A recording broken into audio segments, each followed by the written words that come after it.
An elderly man who shot and killed his 83-year-old wife in an eastern Pennsylvania hospice unit Tuesday, and then committed suicide, had apparently decided he couldn't live without her, authorities said.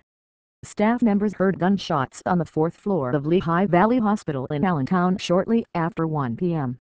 When they entered the room where the shots were fired, they found Mildred Beausmont dead in her bed, along with the body of 86-year-old Elwood Beausmont, said Lehigh County District Attorney Jim Martin. The shooting preliminarily appears to be a murder-suicide, Martin said.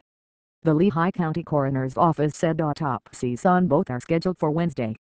James Geiger, senior vice president of the hospital, was asked at a news conference if Mildred Beausmont's shooting death appeared to be a mercy killing. "It's a love story," Geiger responded.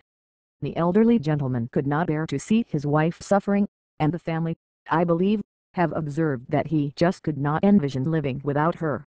He said he didn't know of any note left behind. No other patients or staff members were harmed or threatened, and the hospital wasn't evacuated, officials said. "This is a very tragic event and our hearts go out to the family of the deceased and our Lehigh Valley Health Network colleagues who were involved," said Chuck Lewis, the hospital's senior vice president of external affairs.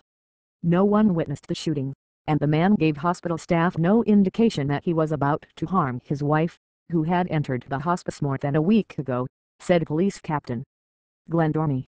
"The first thing that drew their attention was the sound of the gunshot," he said. "They heard a second gunshot and came to investigate." Like most hospitals, Lehigh Valley Hospital doesn't use metal detectors to screen visitors.